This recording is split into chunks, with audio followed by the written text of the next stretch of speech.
Hello बच्चों, कैसे हो आप सब बच्चों। तो आज हम पढ़ेंगे खरपतवार से सुरक्षा कैसे की जाती है। तो बूझो और पहली निकट गए गेहूं के खेत में और उन्होंने देखा कि खेतों में फसल के साथ कुछ अन्य पौधे भी उग गए हैं, है ना। क्या ये अन्य पौधे विशेष उद्देश्य से उगाए गए हैं, ये सोच रहा है। ठीक है, आपने देखा होगा कि खेत है, ठीक है, खेत में क्या होता है, बहुत सारे अनावश्यक ऐसे पौधे उग जाते हैं जो कि बहुत ही कैसे रहते हैं, ये हानिकारक रहते हैं। ठीक है, खेत में कई अन्य अवांछित पौधे प्राकृतिक रूप से या फसल के साथ उग जाते हैं। ये अवांछित पौधे क्या कहलाते हैं, खरपतवार कहलाते हैं। ठीक है, तो ऐसे पौधे जो ये अनावश्यक पौधे जो उग जा रहे हैं, है ना, जो उग जा रहे हैं ये वाले, ये इसको हम क्या बोलेंगे, खरपतवार बोलेंगे। क्या बोलेंगे, खरपतवार इसको बोलेंगे। ठीक है, तो आगे देखेंगे कि खरपतवार हटाने को, जब ये जो खरपतवार है इसको हटाना भी ज़रूरी है, क्योंकि ये क्या करता है भाई, जो हमारे मुख्य जो पौधे होते हैं, जो फसल होते हैं, उनको ये जल, पोषक तत्व, ये और लाइट्स, ये सारी चीज़ों से को रोकता है ना। वो सारे मुख्य फसल पे ये नहीं जा पाते और खरपतवार में चले जाते। तो खरपतवार को हटाना भी बहुत ज़रूरी है। तो खरपतवार को हटाने की क्रिया को हम क्या बोलते हैं, निराई बोलते हैं। निराई आवश्यक है, ठीक है, क्योंकि खरपतवार जल, पोषक जगह और प्रकाश की स्पर्धा पर फसल की वृद्धि का प्रभाव डालते हैं। कुछ खरपतवार कटाई में भी बाधा डालते हैं तथा मनुष्य एवं पशुओं के लिए विषैले हो सकते हैं। ठीक है, तो ये बहुत ज़्यादा विषैले होते हैं, इसलिए इसको हटाना बहुत ही ज़्यादा ज़रूरी होता है। खरपतवार को हटाने और उनकी वृद्धि को नियंत्रित करने के लिए किसान विभिन्न तरीके अपनाता है, बहुत सारे अलग अलग तरीके अपनाता है। फसल उगाने से पहले खेत जोतने से खरपतवार उखाड़ने और हटाने की सहायता मिलती है, हटाने में सहायता मिलती है। इससे खरपतवार पौधे सूखकर मर जाते हैं और मिट्टी में मिल जाते हैं। ठीक है, तो खरपतवार हटाने का सर्वोत्तम समय उनके पुष्पन एवं बीज बनने से पहले हो जाता है। तो खरपतवार हटाने का सबसे अच्छा समय रहता है कि उसके पुष्पन और बीज से पहले उसको हटा दो। ठीक है, खरपतवार पौधे को हाथ से या जड़ सहित उखाड़कर भूमि के निकट से काटकर समय समय पर हटा दिया जाता है। यह कार्य खुरपी और हैरो की सहायता से किया जाता है। ठीक है, खुरपी आप लोग जानते होंगे क्या होता है। खुरपी इस तरीके से खुरपी रहता है। ठीक है, इस खुरपी की सहायता से उसको हटाते हैं। ठीक है ना, इस तरीके से। कुछ रसायन का भी उपयोग इसमें किया जाता है। रसायन का उपयोग भी खरपतवार नियंत्रण के लिए किया जाता है, जिन्हें खरपतवारनाशी कहते हैं। जैसे कि इसमें आपके चित्र है एक ऊपर में, उसको दिखाया गया है। खेतों में इनका छिड़काव किया जाता है, जिससे खरपतवार पौधे मर जाते हैं, परंतु फसल को कोई हानि नहीं होती है। ठीक है, खरपतवार को जल में आवश्यकता अनुसार मिलाकर स्प्रेयर या फुहारा की सहायता से खेत में छिड़काव करते हैं। ठीक है ना, तो इस तरीके से आप चित्र में देख सकते हो कि एक आदमी है। ठीक है, एक ये आदमी है जो ये खेतों में क्या कर रहा है, इस तरीके से एक रसायन इसमें भरा रहता है अपने बैग में, और ये पाइप की सहायता से इसमें क्या कर रहा है, छिड़काव कर रहा है। ठीक है ना, तो इस तरीके से आप इस पर देख सकते हो। ठीक है ना, चलिए आगे देखते हैं कि जैसा कि पहले बताया गया है कि खरपतवार की वृद्धि के समय कुछ पुष्पन और एवं बीज बनने के पहले ही खरपतवारनाशी का छिड़काव करते हैं, है ना। कि जो खरपतवारनाशी जो छिड़काव होता है, रसायन होता है, उसका उपयोग कब कर लेते हैं, जब आपके खरपतवार में पुष्प और बीज न लगे, उससे पहले ही उसमें छिड़काव कर दिया जाता है। ठीक है, खरपतवारनाशी के छिड़काव से किसान के स्वास्थ्य पर भी प्रभाव पड़ सकता है। जी हाँ, बिल्कुल पड़ सकता है। अतः उन्हें इन रसायन का उपयोग सावधानीपूर्वक करना चाहिए। छिड़काव करते समय उन्हें अपना मुंह एवं नाक कपड़े से ढक लेना चाहिए। ठीक है, एंड उसके बाद आता है प्रोसीजर, आपका आता है कटाई भी किया जाता है। फसल की कटाई एक महत्वपूर्ण कार्य होता है। फसल पक जाने के बाद उसे काटना जो होता है, फसल जब पक जाती है उसके बाद उसको काटा जाता है। उस प्रोसेस को हम क्या बोलते हैं, कटाई कहते हैं। कटाई के दौरान यह दो या तो पौधों को खींचकर उखाड़ देते हैं अथवा या धरातल के पास से उसे काट देते हैं। ठीक है, यह एक अनाज फसल को पकाने में लगभग 3 से 4 महीने का समय हमको लगता है। तो यहाँ से आपका एक इम्पॉर्टेंट लाइन चालू हो जाता है कि हमारे देश में दराती की सहायता से हाथ द्वारा कटाई की जाती है। दराती होती है, इस तरीके से दिखाई देता है, एक हंसिया बोलते हैं इसको छत्तीसगढ़ में। ठीक है, अथवा एक मशीन का उपयोग भी किया जाता है जिसे हार्वेस्टर भी कहते हैं। हार्वेस्टर एक तरीके की मशीन होती है जिससे धान काटा जाता है। ठीक है,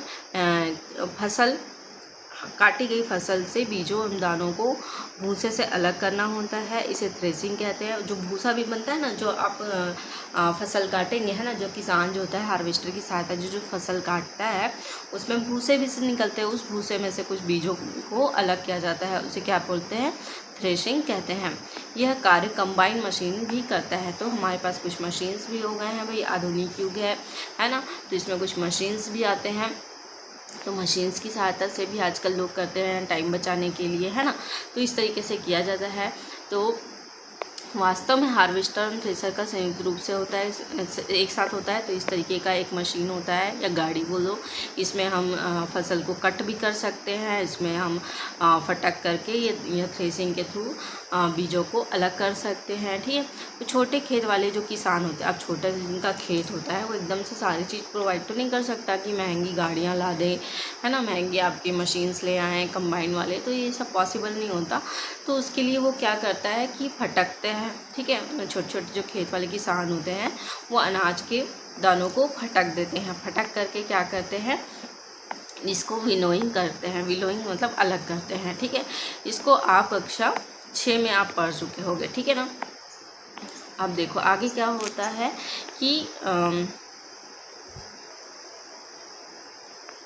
आगे देखो, आगे क्या है कि आपका कटाई पर्व, कटाई का भी एक पर्व होता है। ठीक है, तो 3-4 महीनों की ठोस परिश्रम के बाद कटाई का समय आता है। स्वर्णिम दानों से भरी खड़ी फसल किसानों के हृदय में उल्लास और अच्छे समय का भाव संचालित करती है।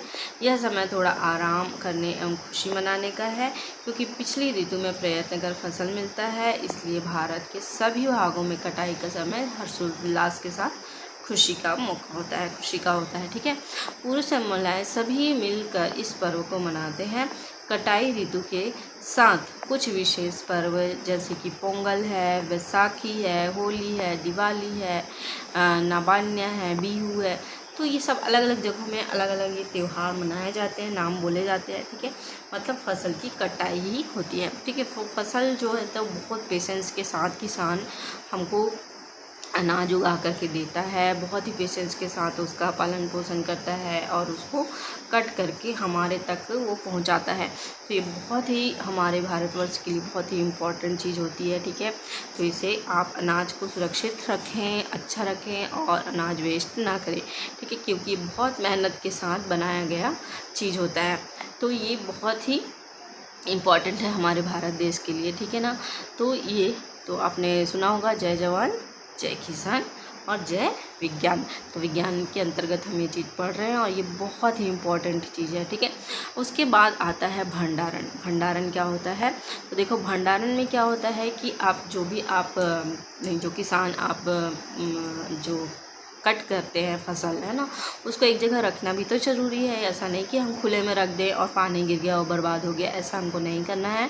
ठीक है, किसान उसको क्या करता है, एक सुरक्षित जगह पर रखता है। तो उत्पाद जो भंडारण एक महत्वपूर्ण कार्य होता है, बहुत इंपॉर्टेंट कार्य है। यदि फसल को दानों को अधिक समय तक रखना हो तो उन्हें नमी, कीट, चूहों और सूक्ष्म जीवों से सुरक्षित रखना होगा, है ना। तो ये सारी चीज़ जो होती है, बहुत सारे सालों सालों तक चीज़ें रखी रहती है ना। पुराने चावल होते हैं, गेहूँ होते हैं, तो ये जो होती है चीज़ों को बहुत ही हम अच्छे से रखते हैं ताकि उसमें नमी ना हो, उसमें कीड़े ना लगे, उसमें चूहे ना जाएं, उसमें जीव ना हो जाए। तो उसको बहुत ही ताज़ा रखते हैं। ताज़ा फसल में नमी की सहायता से अधिक होती है, नमी की मात्रा बहुत अधिक होती है। यदि ताज़ा काटी गई फसल के दानों या बीजों को सुखाए बिना भंडारित किया गया तो उन्हें खराब होने अथवा जीवों द्वारा आक्रमण से उनकी अंकुरता क्षमता नष्ट होने की संभावना अधिक होती है। अतः भंडारण से पहले दानों एवं बीजों को धूप में सुखाना आवश्यक है, जिससे उनकी नमी में कमी आ जाए और जिससे उनके कीट या पीड़ को या जो भी आपका जो कीट होते हैं ना, जो आपके छोटे छोटे कीट होते हैं, जीवाणु होते हैं, कवक होते हैं, इससे सुरक्षा होती है।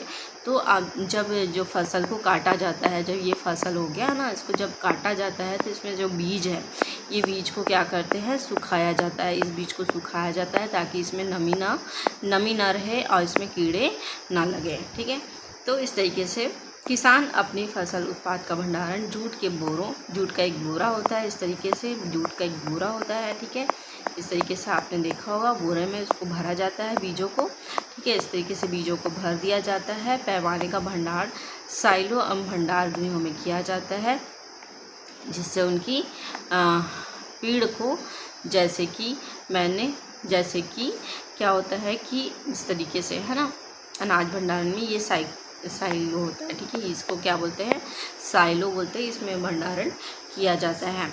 इस तरीके से बोरों में भी भंडारण किया जाता है। इस तरीके से आप बोरों में भंडारण देख सकते हैं। ठीक है, चित्र में आपको दिखाया जा सकता है। तो जिससे चूहे एवं कीटों की सुरक्षित रखा जा सकता है। यहाँ पे आपके चूहे और कीट वीट नहीं आएंगे। ठीक है, नमी की सूखी पत्तियाँ घरों के में अनाज के भंडारण में उपयोग की जाती है। जो नीम की पत्ती होती है, सूखी पत्ती, उसका भी हम उपयोग करते हैं ताकि अनाज सुरक्षित रहे। बड़े भंडार गृहों में अनाज को पीड़कों एवं सूक्ष्मजीवों से सुरक्षित रखने के लिए रासायनिक उपचार किया जाता है। ठीक है ना, इस तरीके से जैसे जंतुओं से भोजन, हमको जंतुओं से भी क्या मिलेगा भाई, भोजन मिलेगा, है ना। नेक्स्ट टॉपिक है आपका जंतुओं से भोजन। तो जंतुओं से आपको क्या क्या भोजन मिलता है, अपनी अभ्यास पुस्तिका में विभिन्न तालिका बनाकर उसे पूरा कीजिए। जैसे कि दूध है ना, दूध हमको स्रोत कहाँ से मिलता है, गाय से मिलता है, भैंस से, बकरी से, ऊँटनी से।